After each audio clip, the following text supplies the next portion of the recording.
ദൈവത്തിരുനാമത്തിന് മഹത്വമുണ്ടാകട്ടെ. കർത്താവായ യേശു ക്രിസ്തുവിൻ്റെ സാക്ഷിയായി നിങ്ങളുടെ മുമ്പാകെ നിൽക്കുവാൻ ദൈവം തന്ന അവസരത്തെ ഓർത്ത് ദൈവത്തെ സ്തുതിക്കുന്നു, സ്തോത്രം ചെയ്യുന്നു. ദൈവത്തിൻ്റെ തിരുവചനം നമ്മെ ഓർപ്പിക്കുന്നു, നാൾതോറും നമ്മുടെ ഭാരങ്ങളെ ചുമക്കുന്ന യഹോവയുടെ നാമം, ദൈവത്തിൻ്റെ നാമം വാഴ്ത്തപ്പെടുമാറാകട്ടെ. നാൾതോറും നമ്മുടെ ഭാരങ്ങളെ ചുമക്കുന്നവനായൊരു ദൈവം നമ്മുടെ ഹൃദയങ്ങളിലേക്ക് എപ്പോഴും ഓടിക്കേറി വരുന്ന ചില കാര്യങ്ങളാണ് പലതിനെ ചൊല്ലിയുള്ള ഭാരങ്ങൾ, പലതിനെ ചൊല്ലിയുള്ള ആകുലങ്ങൾ, നമ്മുടെ ശരീരത്തിൽ നാം അനുഭവിക്കുന്ന രോഗങ്ങൾ, നമ്മുടെ കുഞ്ഞുങ്ങളെക്കുറിച്ചുള്ള ആവലാതികൾ. ഇതെല്ലാം നമ്മുടെ ഹൃദയത്തിലേക്ക് ദിനംതോറും ഓടി കയറി വരുമ്പോൾ ദൈവത്തിൻ്റെ തിരുവചനം നമ്മെ ഓർക്കുന്നു, ദിനംതോറും നമ്മുടെ ഭാരങ്ങളെ ചുമക്കുന്ന ദൈവത്തിൻ്റെ നാമം വാഴ്ത്തപ്പെടുമാറാകട്ടെ. ദൈവത്തിന് നന്ദിയോടെ സ്തോത്രം. നല്ലവനായൊരു ദൈവം ജീവിക്കുന്നു. സത്യമായിട്ടും ദൈവം നമ്മുടെ മുമ്പാകെ പ്രവർത്തിക്കുന്നു. ദൈവത്തിൻ്റെ കൃപ നമ്മുടെ മധ്യത്തിലുണ്ട് എന്ന് നമുക്കെല്ലാവർക്കും തിരിച്ചറിയുവാൻ തക്കവണ്ണം ദൈവം എത്ര വലിയ അത്ഭുതമാണ് നമ്മുടെ മുമ്പാകെ പ്രവർത്തിച്ചത്. ദൈവത്തിന് നന്ദിയോടെ സ്തോത്രം. നാം വേദപുസ്തകത്തിൽ ലൂക്കോസിൻ്റെ സുവിശേഷം 7-ാം അധ്യായം അതിൻ്റെ 37-ാം വാക്യത്തിൽ ഇങ്ങനെ പറയുന്നുണ്ട്, ഒരു പട്ടണത്തിൽ പാപിയായ ഒരു സ്ത്രീ അവൻ പരീശൻ്റെ വീട്ടിൽ ഭക്ഷണത്തിന് ഇരിക്കുന്നത് അറിഞ്ഞ് ഒരു വെങ്കൽ ഭരണി പരിമള തൈലം കൊണ്ടുവന്നു. ദൈവത്തിന് നന്ദിയോടെ സ്തോത്രം. അവിടെ ഒരു സ്ത്രീയെക്കുറിച്ച് പറയുകയാണ്. ആ സ്ത്രീയുടെ പേരൊന്നും അവിടെ പറഞ്ഞിട്ടില്ല. പാപിനിയായ ഒരു സ്ത്രീ എന്നാണ് പറയുന്നത്. ആ സ്ത്രീക്ക് കൊടുത്തിരിക്കുന്ന ഏറ്റവും വലിയ വിശേഷണം ഏറെ ക്ഷമിച്ച് കിട്ടിയവൾ എന്നുള്ളതാണ്. പാപിനിയായൊരു സ്ത്രീ. കർത്താവ് ഒരു പരീശൻ്റെ വീട്ടിൽ, പരീശനായ ശീമോൻ്റെ ഭവനത്തിൽ കർത്താവ് വന്നു. പരീശനായ ശീമോൻ ക്ഷണിച്ചിട്ടാണ് കർത്താവ് വന്നത്. ശീമോൻ ക്ഷണിച്ച് അനേകർ അവിടെ കടന്നു വന്നു. എന്നാൽ ക്ഷണിക്കപ്പെടാത്തൊരു വ്യക്തിയായിട്ട് ഈ പാപിനിയായ സ്ത്രീ പരീശൻ്റെ വീട്ടിൽ ഭക്ഷണത്തിന് ഇരിക്കുന്നത്, കർത്താവായ യേശുക്രിസ്തു ഭക്ഷണത്തിന് ഇരിക്കുന്നത് അറിഞ്ഞ് ഒരു വെങ്കൽ ഭരണി പരിമള തൈലം കൊണ്ടുവന്നു. എൻ്റെ ദൈവത്തിന് സ്തോത്രം. എനിക്കും നിങ്ങളോട് അതാണ് പ്രിയമുള്ളവരെ പറയാനായിട്ടുള്ളത്. കർത്താവായ യേശുക്രിസ്തു നമ്മുടെ മധ്യത്തിലുണ്ട്. കർത്താവായ യേശു ക്രിസ്തു നമ്മളോട് കൂടെ നിൽക്കുന്നു. യേശു നമ്മളെ ആശ്വസിപ്പിക്കുന്നു. യേശു നമ്മുടെ ഭാരങ്ങളെ ചുമക്കുന്നു. എൻ്റെ ദൈവത്തിന് നന്ദിയോടെ സ്തോത്രം. ഈ സ്ത്രീ എന്തിനാണ് അവിടെ വന്നത്? ആ സ്ത്രീ പാപിനിയായൊരു സ്ത്രീയാണെന്ന് ദൈവത്തിൻ്റെ തിരുവചനം പറയുന്നുണ്ട്. അവൾ വന്ന ഉടനെ കണ്ണുനീര് കൊണ്ട് കർത്താവിൻ്റെ കാൽപാദം കഴുകി, അവളുടെ തലമുടി കൊണ്ട് കർത്താവിൻ്റെ പാദം തുടച്ചു, അവൾ ആ കയ്യിലുള്ള തൈലം കൊണ്ട് കർത്താവിൻ്റെ പാദം കഴുകി എന്നെല്ലാം നാം വചനത്തിൽ വായിക്കുന്നുണ്ട്. ഇതെല്ലാം പറഞ്ഞുകൊണ്ടിരുന്നപ്പോൾ കർത്താവ് ഒരു ഉപമ അവിടെ പറയുന്നുണ്ട്. ഇപ്പോൾ ശീമോൻ പറയുകയാണ്, ഇവൾ എത്ര മഹാപാപിയായ ഒരു സ്ത്രീയാണ്. അത് കർത്താവ് മനസ്സിലായിട്ടുണ്ടോ? എന്തുകൊണ്ടാണ് കർത്താവ് ഇത് അനുവദിച്ചത് എന്നെല്ലാം ശീമോൻ ഹൃദയത്തിൽ ചിന്തിക്കുമ്പോൾ കർത്താവ് ഒരു ഉപമ അവളോട് പറയുകയാണ്. കർത്താവ് പറയുന്ന ഉപമ ഇങ്ങനെയാണ്. അതിൻ്റെ 41-ാം വാക്യത്തിൽ ഇങ്ങനെ പറയുന്നുണ്ട്. ലൂക്കോസിൻ്റെ സുവിശേഷം 7-ാം അധ്യായം 41-ാം വാക്യത്തിൽ, ഒരുത്തിന് 2 കടക്കാരുണ്ടായിരുന്നു. ഒരുത്തിന് 500 വെള്ളിക്കാശും മറ്റവൻ 50 വെള്ളിക്കാശും കൊടുപ്പാനുണ്ടായിരുന്നു. വീട്ടുവാൻ അവർക്ക് വകയില്ലായകയാൽ അവൻ ഇരുവർക്കും ഇളച്ചു കൊടുത്തു. എന്നാൽ അവരിൽ 6 അവനെ അധികം സ്നേഹിക്കും. കർത്താവായ യേശു ക്രിസ്തു ഒരു ചോദ്യം അവിടെ ചോദിക്കുകയാണ്. ഇന്ന് ദൈവം നമ്മളോടും ചോദിക്കുകയാണ്, അവരിൽ 6 അവനെ അധികം സ്നേഹിക്കും. ദൈവത്തിന് നന്ദിയോടെ സ്തോത്രം. നമ്മൾ ആരാണ് കർത്താവിനെ അധികം സ്നേഹിക്കുന്നത്? കർത്താവ് പറയാണ്, ഓരോ യജമാനന് 2 പേര് കടം കൊടുക്കാനുണ്ടായിരുന്നു. ഒരാൾ 500 വെള്ളിക്കാശ്, ഒരു 50 വെള്ളിക്കാശ്. 2 പേർക്കും കൊടുക്കാൻ ഒരു വകയുമില്ല, അവർക്ക് കൊടുക്കാൻ ഒരു നിവൃത്തിയുമില്ല. എന്നാൽ യജമാനൻ പറഞ്ഞു, അത് ഇളച്ചു കൊടുത്തു, നിങ്ങളത് എനിക്ക് തരണ്ട എന്ന് പറഞ്ഞു. അപ്പോൾ അവരിൽ ആരാണ് അധികമായിട്ട് യജമാനെ സ്നേഹിക്കുന്നതെന്ന് കർത്താവ് ചോദിച്ചപ്പോൾ ഉടൻ തന്നെ ചോദിച്ചു. അപ്പോൾ തന്നെ കർത്താവ് ഒരു ചോദ്യം ചോദിക്കുകയാണ്, എന്നാൽ അവരിൽ 6 അവനെ അധികം സ്നേഹിക്കും. അപ്പോൾ ശീമോൻ പറയുന്നുണ്ട്, അധികം ഇളച്ച് കിട്ടിയവൻ എന്ന് ഞാൻ ഊഹിക്കുന്നു എന്ന് പറഞ്ഞു. അപ്പോൾ കർത്താവ് പറയുകയാണ് അതിൻ്റെ 47-ാം വാക്യത്തിൽ, ഇവളുടെ അനേകമായ പാപങ്ങൾ മോചിച്ചിരിക്കുന്നു എന്ന് ഞാൻ നിന്നോട് പറയുന്നു, അവൾ വളരെ സ്നേഹിച്ചുവല്ലോ. അല്പം മോചിച്ച് കിട്ടിയവൻ അല്പം സ്നേഹിക്കുന്നു. എൻ്റെ കർത്താവിന് നന്ദിയോടെ സ്തോത്രം. നാം നമ്മുടെ ജീവിതത്തിലേക്ക് തിരിഞ്ഞു നോക്കുമ്പോൾ നാം ദൈവത്തെ വളരെ സ്നേഹിക്കുന്നവരാണോ പ്രിയമുള്ളവരെ? കർത്താവായ യേശു ക്രിസ്തുവിനോടുള്ള സ്നേഹം മാത്രമാണ് നമ്മുടെ ജീവിതത്തിൽ നമ്മളെ ദിനംതോറും നടത്തുന്നത്.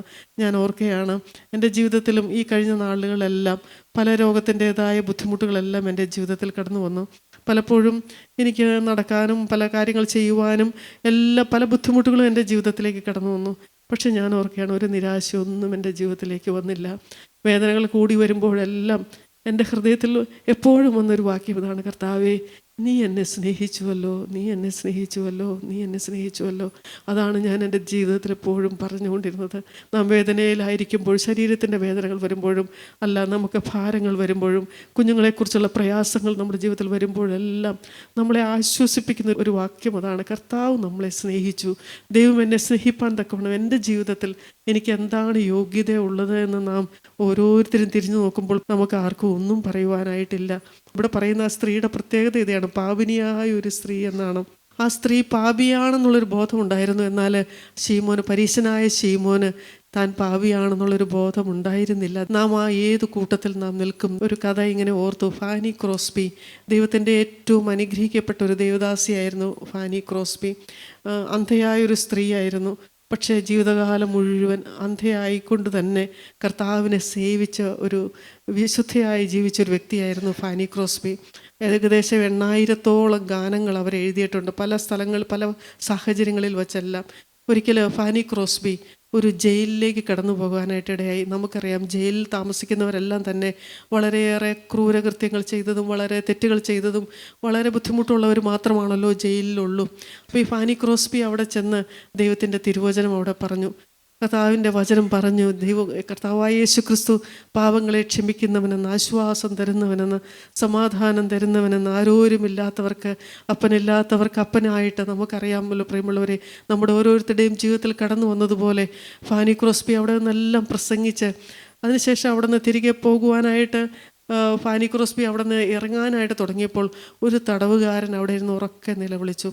അപ്പോൾ ഫാനി ക്രോസ്ബി അടുത്തേക്ക് ചെന്ന് ചോദിച്ചു, എന്തിനാണ് നിങ്ങൾ നിലവിളിക്കുന്നത് എന്ന് ചോദിച്ചപ്പോൾ അദ്ദേഹം നിലവിളിച്ചുകൊണ്ട് പറഞ്ഞു, പോകല്ലേ, ഞങ്ങളെ വിട്ടിട്ട് പോകല്ലേ എന്ന് അദ്ദേഹം നിലവിളിച്ചു.